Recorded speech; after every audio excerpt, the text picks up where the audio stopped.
Hi, Laura Lee and Darren. We've got our first guest speakers of the day here to join us. Laura Lee, you're sideways. Oh, thank you. I thought I would just call. There you are. There Laura I Lee am. is joining us from the upside down. No, it looks like you're Am joining I- us from out in Natividad Creek Park Community Garden. And hello to both of you, and thank you so much for joining us. Well, I'm thrilled to be here. Yes, and I'm glad I'm not upside down or sideways. You're perfect. You're perfect. I'm going to pass it over to Nancy and mute myself here, and just so excited to have this conversation with both of you today. So thank you for being here. So welcome everyone to our segment here. We're calling it the Restoring Nature in Monterey County segment.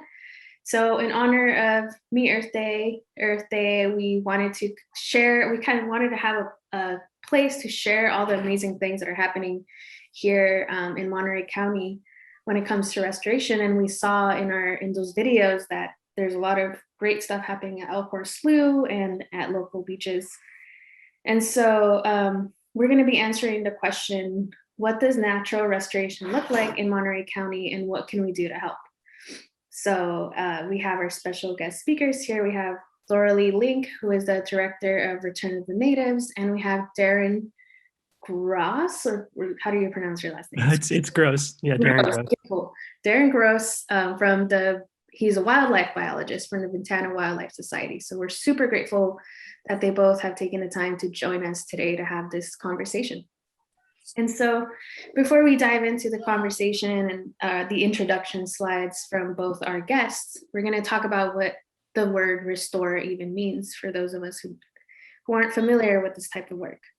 So we have this definition from the Merriam-Webster dictionary. So to restore is to give back or return, to put or bring back into existence or use, to bring back or put back into a former or original state, kind of like renew, or to put again in possession of something. So for us, that, all of these definitions apply.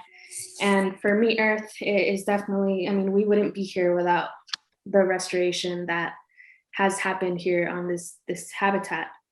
I think Ben mentioned in the beginning that this used to be a abandoned Christmas tree farm, and these teachers were very motivated to turn it into a beautiful habitat that it is today. And so we have started to get involved with restoration on site by getting the kids to plant some butterfly friendly plants. And we've also been working with Paulo Corona recently with taking care of some oak trees there and helping them kind of get their, roots rooted in the very beginning. And so we're going to be talking about restoration, what's going on with Ventana Wildlife Society, with Return of the Natives, why it's important, why we even need to do this in the first place. And so we'll also have a Q&A session for any audience members who have some questions. And so I'll go ahead and let Laura Lee introduce herself, and we'll have her slides here. Hi, everyone. My name is Laura Lee Lienk. I'm with Return of the Natives Restoration Education Project, and I am in our very first restoration site. I'm in Natividad Creek Park in Salinas, and I don't know if you can see, it's like it's snowing. There are the seeds of the cottonwoods floating all through the air and the fluff. And it's just a beautiful, beautiful place. And so Return of the Natives started here with restoration in 1995, but really and truly, we started in 1993 when the goal was for the teachers, classroom teachers who started Return of the Natives, to make schools more beautiful than prisons. Sounds familiar.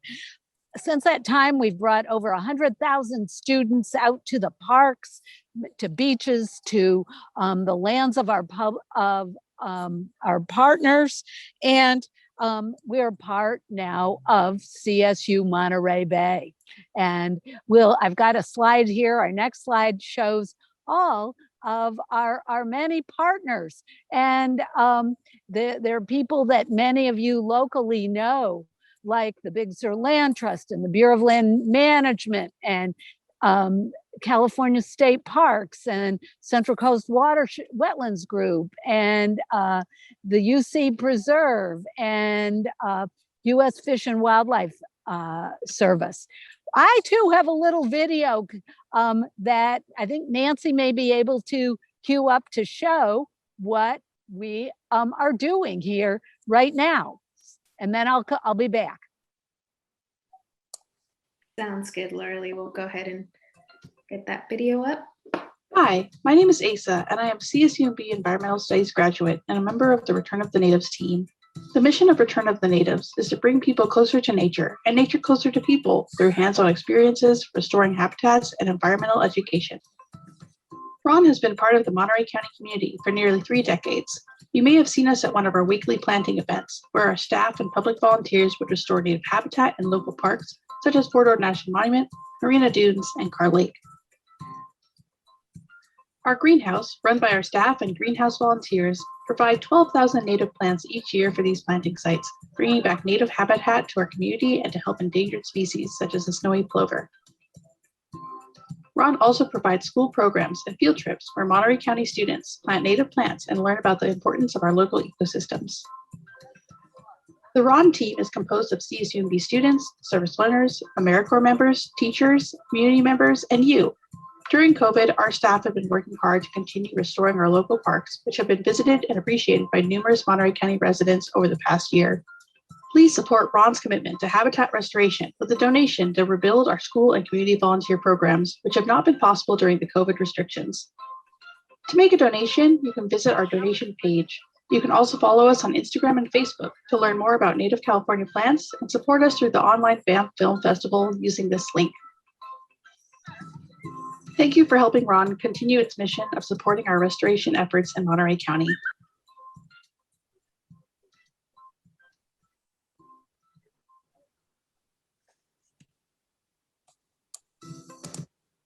Okay. We should be back, and you can get involved with Return of the Natives through all of our weekend events, and we will be starting up again in September. Probably with the California Coastal Cleanup Day and with the National Day of Service on 9/11. So that will, and then we'll have events every single month all the way through next May. So you can be involved with us on weekends, cleaning up and planting. And then the next slide is you can become what we call a Ron Restorer. And those are people who, from the community, who just want to go deeper and become a leader with Return of the Natives. So they would be our weekend leader, help with being weekend leaders. Okay, next slide. And if you are available during the week, on Tuesday mornings from 10:30 to 12:30, the Return of the Natives, docents of native species, we call them Rons Dons, are a great place to volunteer in our greenhouse, and they have great snacks and lots of fun stories to tell. Okay. You can, next slide. And then Ron is a part of CSU Monterey Bay, and we're part of the College of Science, the Department of Applied Environmental Studies, and I teach courses in that program, and we have almost like 100 service learners every year coming with us. We have student assistants, and we have AmeriCorps, and we hire people so that if you're interested in coming to CSU Monterey Bay, you can be part of Return of the Natives. So let's those are the slides that I have. I know, oh, well, there we go. Awesome. Thank you so much, Laura Lee. Yeah, I love watching that video and those photos. I actually have worked with Return of the Natives before, and all of my friends are in that photo. So it was really exciting to see that, and it made me miss everything. Return of the Natives totally hooked me up with kind of knowing and even just knowing where to go hiking and things like that by going to planting on all these really cool places. So I'm super grateful for that experience of like going to a park for the first time and planting, and then kind of getting more connected from there. So thank you so much, Laura Lee, for everything you do. I'll go ahead and let Darren introduce himself, or talk more about what he does. Yeah. Hey, everyone. My name is Darren Gross. I'm a biologist for Ventana Wildlife Society. And mostly what I do with the organization is I'm really involved in the Condor recovery program for us, which is mostly based out of Big Sur. And we've been working with condors and releasing condors in Big Sur since 1997. Prior to that, Ventana worked on bald eagle restoration in Monterey County. But yes, since 1997, we've primarily been focused on the condors. Yeah, we don't, I wish we had more opportunities for volunteering right now, but just due to COVID, we're still in sort of a mode where we don't have that available, but yeah, all right, here we go. So yeah, this first slide here, I just mostly have a lot of photos of condors because it's mostly what I do out in the field is just see what these birds are doing and monitor them, and just keep track of what they're doing, making sure they're staying safe and healthy. So right now we're actually getting into nesting season. And so this is an untagged juvenile from the last year of nesting. And so we have a few of these guys flying out around Big Sur right now. And when they first are fledged from their nest, they don't have any tags or transmitters on them, but about twice a year we trap the condors just to give them health checks. And so this bird will be trapped soon to be tagged and have transmitters placed on them. And really that's a huge asset to us in monitoring them. We wish we didn't have to put the tags and transmitters on, but that really helps us keep track of what they're doing and making sure they're staying healthy. So as I said, that first photo was of a juvenile, and this is sort of what they look like when they reach their adult age, which is around 5 to 6 years. They have much more of the pink color on their face. And that color can change based on their mood or how they're trying to communicate with other birds. And then they can change the color of their skin from like all sorts of hues of orange and pinks and reds and even grays and blues along their neck.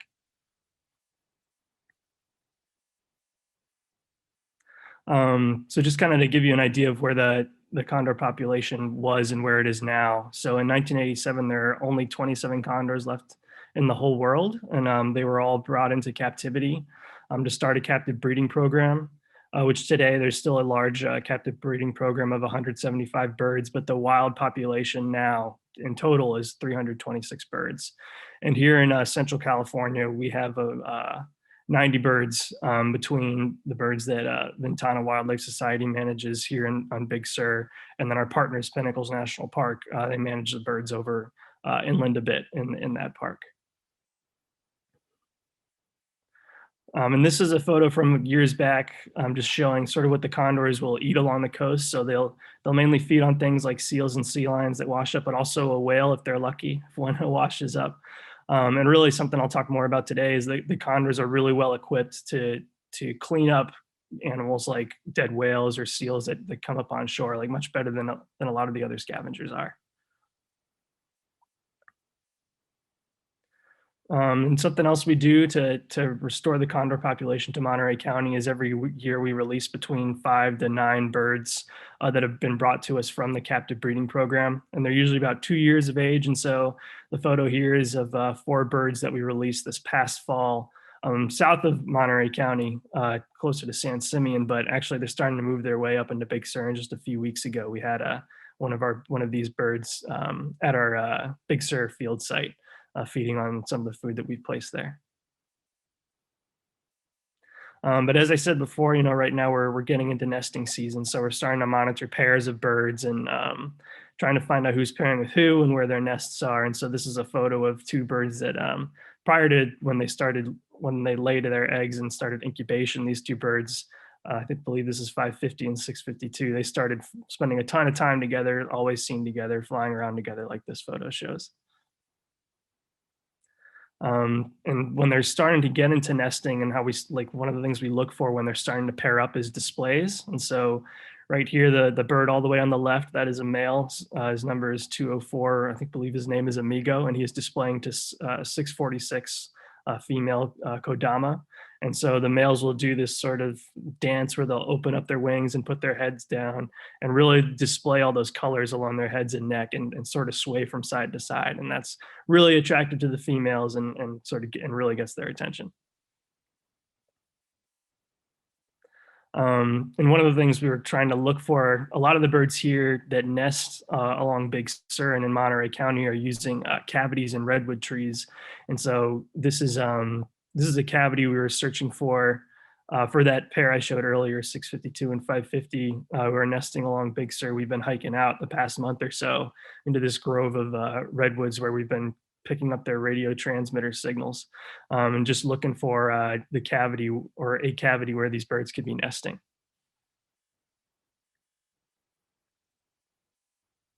And after the chick hatches, it takes about 60 days from when the egg is laid for the chick to hatch.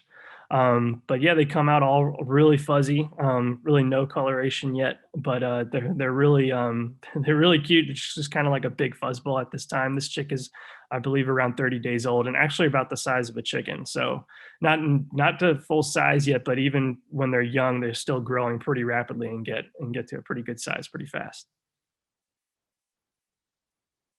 And then, when the chicks fledge, as I showed in that first photo, they come out like this, no tags or anything, but they have all the darker skin color on their head and neck. The white wing, like the white feathers underneath their wing are coming in, but it's not as obvious. That's the bird above this one here. That bird is 700 and he's an adult, and you can really see the difference between the white feathers on the underwings between the adults and the juveniles. So as I said before, we don't have volunteer opportunities available right now, but if you head to our website and just keep checking that, we will be posting those as we start coming out of COVID, and things get better on that front. But if you'd like to donate, right on our homepage, there's a donate button where you can contribute there to help us out. We're still rebuilding from the Dolan fire that happened in late 2020. So we're still working on cleaning up from that and trying to get our facilities restarted up in Big Sur that were burned down from that.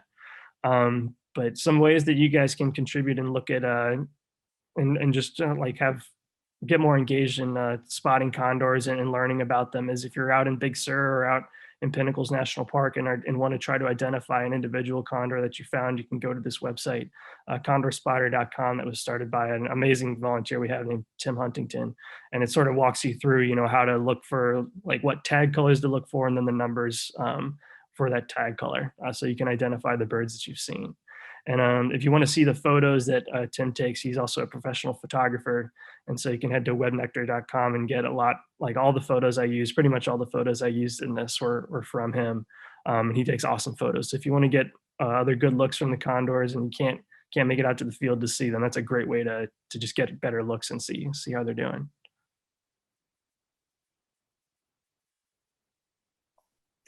Awesome. Thank you so much for sharing all of that. Yeah, so the reason why we chose Laura Lee and Darren to join for this specific conversation is because we thought it was interesting that they both have a different focus. Like Laura Lee focuses on a lot of native plant restoration specifically, and Darren focuses on condor recovery. So we want to kind of explore the interconnectedness between those two efforts during this conversation. And so we'll go ahead and start with our panel questions. And after that, we'll have some space for any audience questions. So restorations by humans are a matter of working with time and nature. When we met earlier this week with Laura Lee, she expressed that restoration efforts speed up nature's own restoration process, and that it's a matter of working with time. Oop, that disappeared on me. It's a matter of working with time and nature. So why does damage done by humans, which happens very fast, require long recovery periods? So it would be interesting to hear from both of you what you think about that.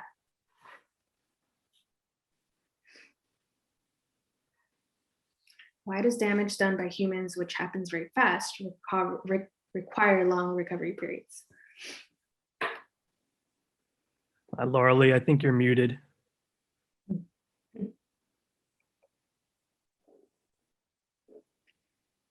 Okay, great.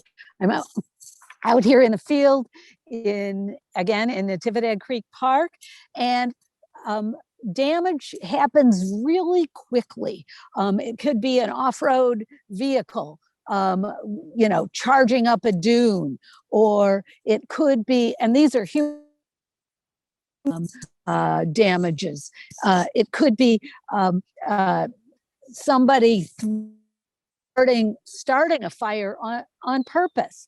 And then some of our changes take place quickly in a geologic sense, but for us, we don't see them. And that's like climate change. And so as I was sitting here in the park right now, I was thinking about, how do we fix things? How do we help species and the planet recover from damages that humans and some natural as well. And the former mayor of Salinas, Dennis Donahue, and it made me think that every single rest is, oh my goodness, and a monarch butterfly might have just gone by too, is a partnership. And restoration is a partnership, and the partners change over time. But like Ventana can't do it alone, and Return of the Natives can't do it alone. But we keep at it for years and years and years. Darren, you're probably not distracted by butterflies, go for it. Yeah. I mean, this question is really, it really kind of hits home, especially with condors, because condors evolved during a time when environmental change just really didn't happen very quickly. I mean, a lot of animals did, but it really becomes clear with the condors. As I said, I mean, they're along the coast, they're looking for cavities in redwoods, and the trees they're using for nesting are hundreds of years old. And so it takes time for any of those trees that were cut or like cleared out, any of those forests that were cleared out, to return to a state to where that's part of like a condor habitat. And also in terms of condor breeding, they just take a long time to reproduce as well. I mean, pairs will only nest about every other year, and it takes, the time it takes to raise a chick is about 2 years for a pair. So, I mean, for them, they can't just respond or react quickly to sudden environmental change. And so, it just takes a long, like the condor restoration and the goals we have for the project, I mean, are very long-term, just because we know it's going to take time. And even some of the things the condors are suffering from right now, like ingestion of microtrash or dying from lead poisoning. I mean, these are things that take a lot of time. It's easy for those contaminants to be placed into the environment and to accumulate in the environment very quickly, but it takes a much longer time to clean them up and to reduce the impacts that they have when they've been there. And we can start with on multiple levels of when we restore. We can start with plants, like Return of the Natives did here in the park, which used to be a dump, a real true dump. And so we started putting plants back in. Now, Darren brings back, bring back condors, who are like the mega garbage recyclers in terms of taking up dead animals, and then other restorers are bringing back top predators like grizzly bears and gray wolves. And so you can restore at all these levels, but ultimately you have to get all the levels functioning together, because if there were no the plants weren't there, then we wouldn't have the condors, we wouldn't have the grizzly bears or whatever. So it's the restoration is very, very multi-tiered. Yeah, awesome. Yeah, you touched on a really good point there about just ecosystems, right? Like when ecosystems are thrown out of balance, they're out of balance. So we need to focus on every single part of an ecosystem, like the wildlife aspect and the land aspect. And so that is great. I'm glad you brought that up. And so we'll segue into the next question. So when populations of native species become out of balance in an ecosystem, other species may take up their place to fill their niche. So what does it mean for certain species to be fit for the job of their niche? And how does that affect restoration efforts, maybe?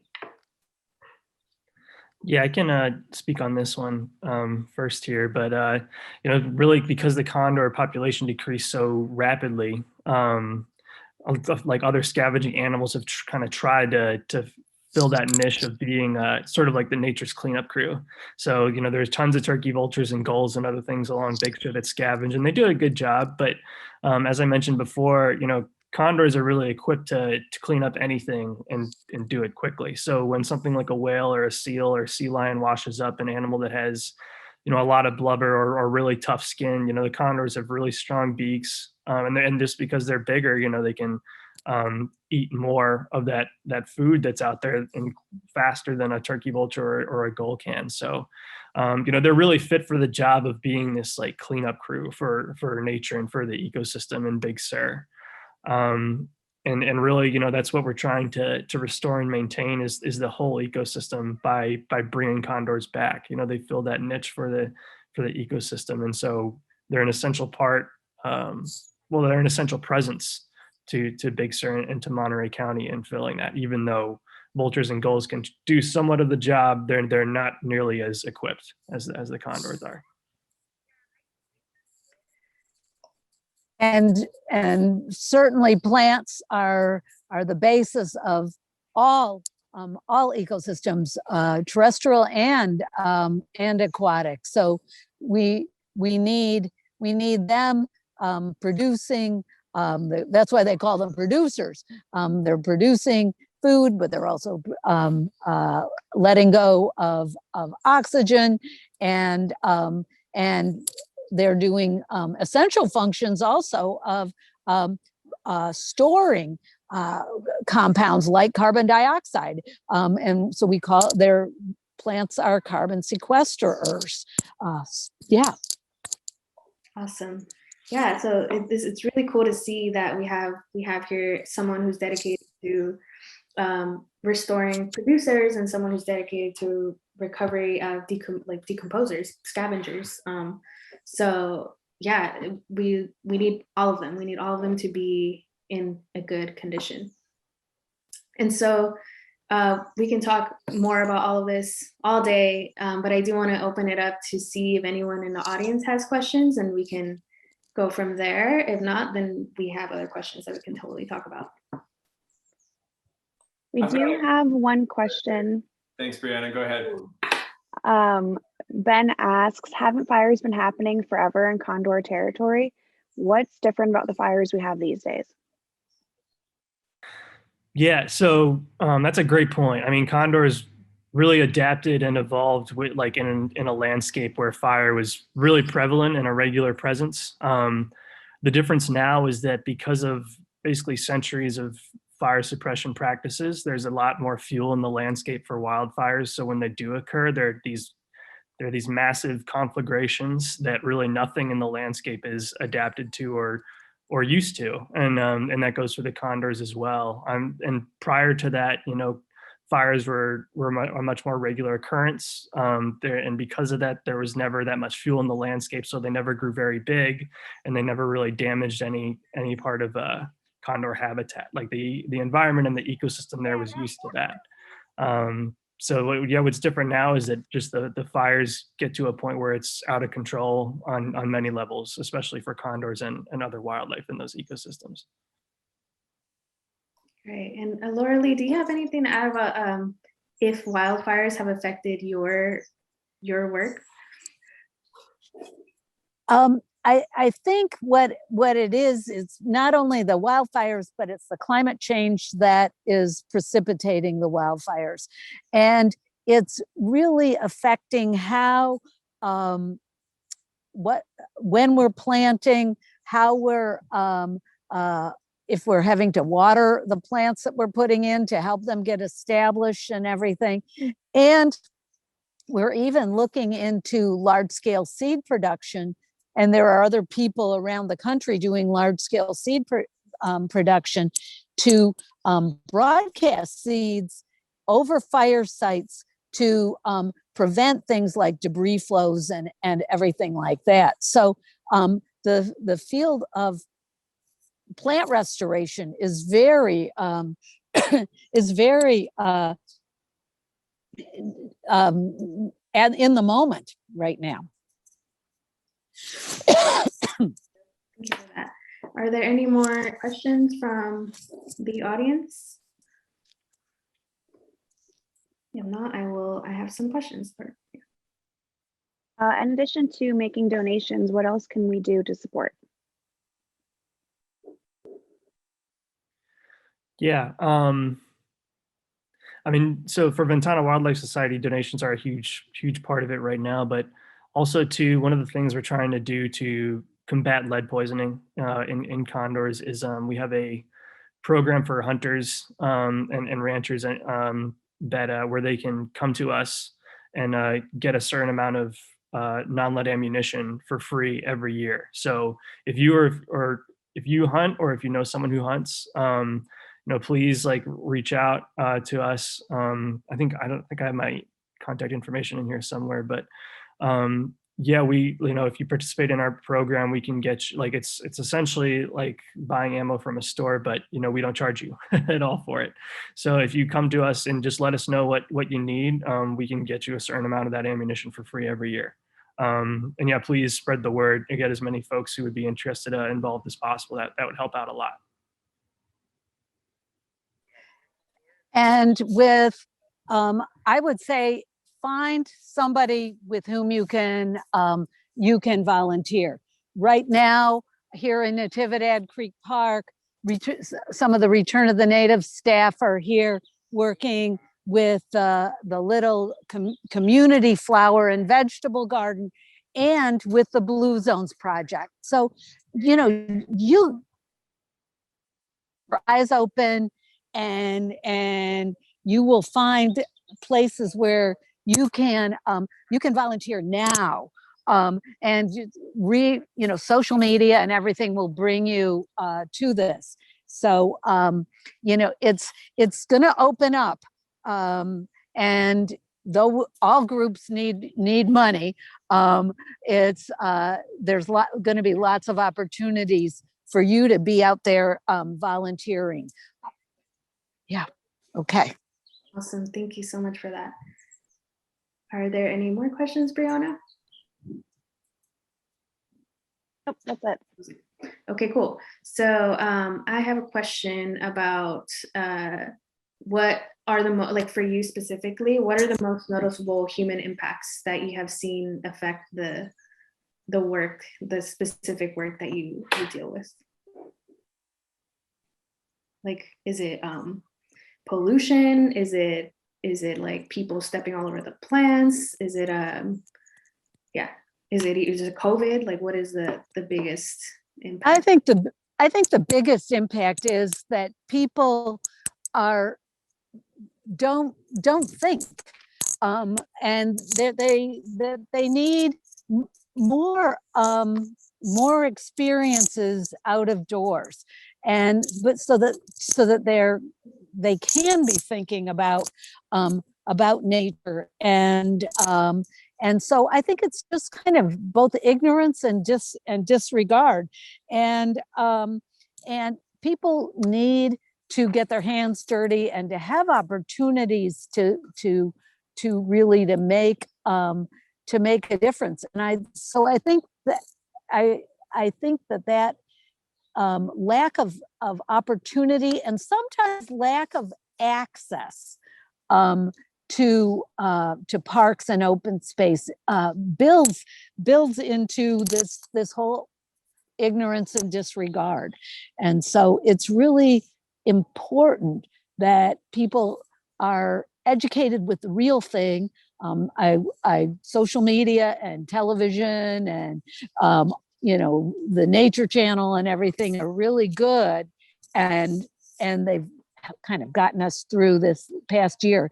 But I really encourage everybody to get outside and become a literate Earth citizen, and that will aid plants and cause things not to be species not to be falling off the off the planet, as it were. And yeah. Yeah, that's a great point, and really kind of speaks to condor recovery as well. I think a lot of times, we just need more education of sort of what things are impacting condors in their environment, and then really just the ecosystem in general. Really the biggest impacts to condors that have had a huge, that have just been very damaging to their populations and their health, it has been like pollution in various ways. I mean, earlier in the 20th century, DDT was a big issue for condors and lots of other birds, just DDT contaminants from pesticides. And so, for a lot of raptors, that caused eggshell thinning, and condors included, they would feed on like seals, sea lions that were eating fish that were like getting contaminated from DDT that was getting in their food from runoff and such. And so we would see that in the condors having issues with laying eggs and raising chicks. Now it's like I said, like lead poisoning is a big thing. And really that's because condors will find animals that have been shot with lead, or gut piles left out in the environment that are riddled with lead fragments from lead bullets. And so they can't really distinguish, those from the food they're eating. So they would ingest those and eventually suffer from lead poisoning.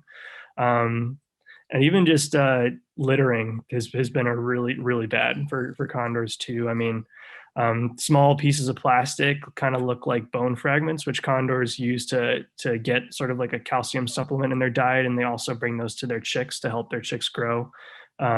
As a calcium supplement, the bone fragments, that is. So when they find a piece of plastic that looks like a bone fragment, they'll pick that up and either consume that themselves or feed that to their chicks.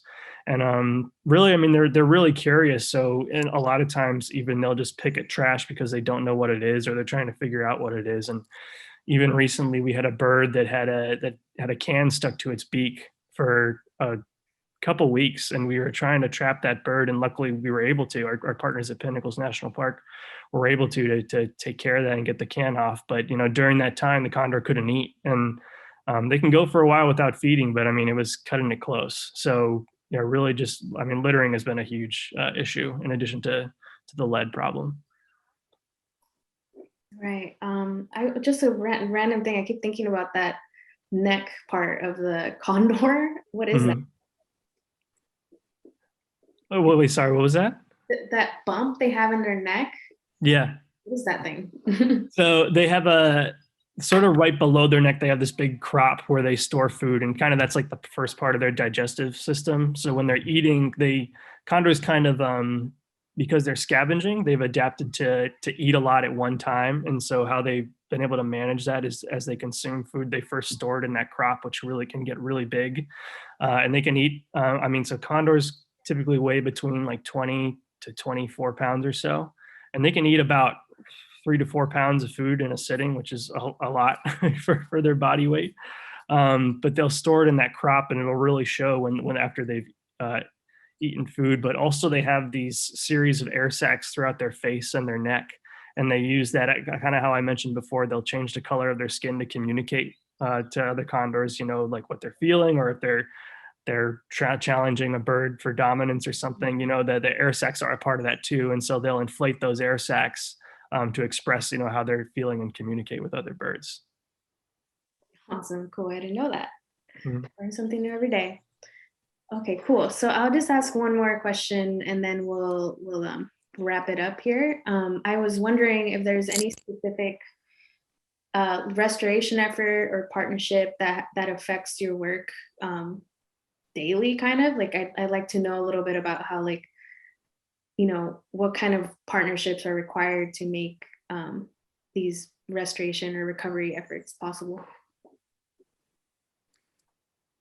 Well, I've been certainly, people have learned about Elkhorn Slough restoration in the video just before our section. So I really think that that's a wonderful restoration. I was also going to call out a small group that's called the Beach Garden Project, who started dune restoration in all across in the Monterey Bay area. And it's led by a woman named Joey Durrell Canepa. And they started with partnerships with California State Parks, and Return of the Natives now does restoration with California State Parks immediately adjacent to some of the Beach Garden Project's earlier work. And so it's partnerships like that with the U.S. Fish and Wildlife Service, who were really concerned with the endangered species such as the snowy plover, which are on the dunes.